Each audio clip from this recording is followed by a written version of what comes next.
തെരഞ്ഞെടുപ്പ് ഫലം പുറത്തു വന്നപ്പോൾ രാഷ്ട്രീയ കേരളം ഏറെ ചർച്ച ചെയ്യുന്ന ഒന്നാണ് സഭയിലെ വനിതാ പ്രാതിനിധ്യം. സംസ്ഥാന ജനസംഖ്യയുടെ 52% വരുന്ന സ്ത്രീകളെ പ്രതിനിധീകരിച്ച് ഇക്കുറി നിയമസഭയിലെത്തുന്നത് 11 വനിതകളാണ്. കഴിഞ്ഞ തവണത്തെ അതേ സംഖ്യ തന്നെ നിലനിർത്തിയെങ്കിലും രാഷ്ട്രീയ സമവാക്യങ്ങൾ ഇക്കുറി വളരെ വ്യത്യസ്തമാണ്.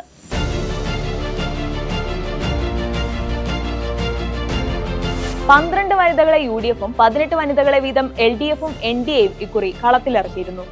ആകെ മത്സരിച്ച 48 വനിതാ സ്ഥാനാർത്ഥികളിൽ UDFിൽ നിന്ന് 9 പേരും LDFിൽ നിന്ന് 3 പേരുമാണ് ഇക്കുറി തെരഞ്ഞെടുക്കപ്പെട്ടത്. NDAയുടെ സ്ഥാനാർത്ഥികളിൽ ഒരാൾക്ക് പോലും വിജയരേഖ തൊടാനായില്ല. മന്ത്രിമാരായ വീണ ജോർജ്, R ബിന്ദു, ചിഞ്ചുറാണി എന്നിവർ വീണ്ടും സഭ കാണാതെ ദയനീയ പരാജയം ഏറ്റുവാങ്ങി. തൃക്കാക്കരയിൽ UDF സ്ഥാനാർത്ഥി ഉമാ തോമസ് 50,211 വോട്ടുകളുടെ ഭൂരിപക്ഷം നേടിയാണ് LDFിന്റെ അഡ്വക്കേറ്റ് പുഷ്പദാസിനെതിരെ വിജയിച്ച് രണ്ടാം ഊഴം നേടിയത്.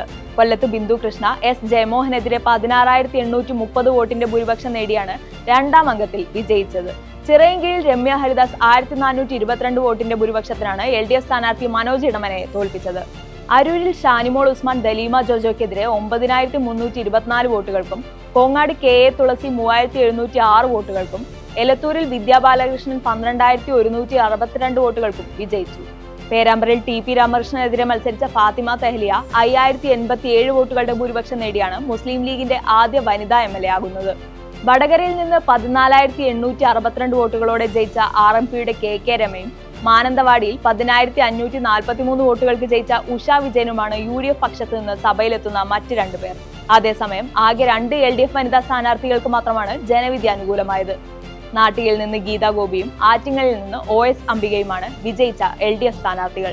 തെരഞ്ഞെടുപ്പ് പ്രചാരണത്തിനെത്തിയപ്പോൾ കേരളത്തിൽ വനിതാ മുഖ്യമന്ത്രി വരണമെന്ന രാഹുൽ ഗാന്ധിയുടെ അഭിപ്രായം ഏറെ ചർച്ച ചെയ്യപ്പെട്ടിരുന്നു. അതുകൊണ്ട് തന്നെ UDF അധികാരത്തിലെത്തുമ്പോൾ മന്ത്രി കസേരയിലെ വനിതാ പ്രാതിനിധ്യം എങ്ങനെയായിരിക്കുമെന്നാണ് അടുത്തതായി ഏവരും ഉറ്റുനോക്കുന്നത്.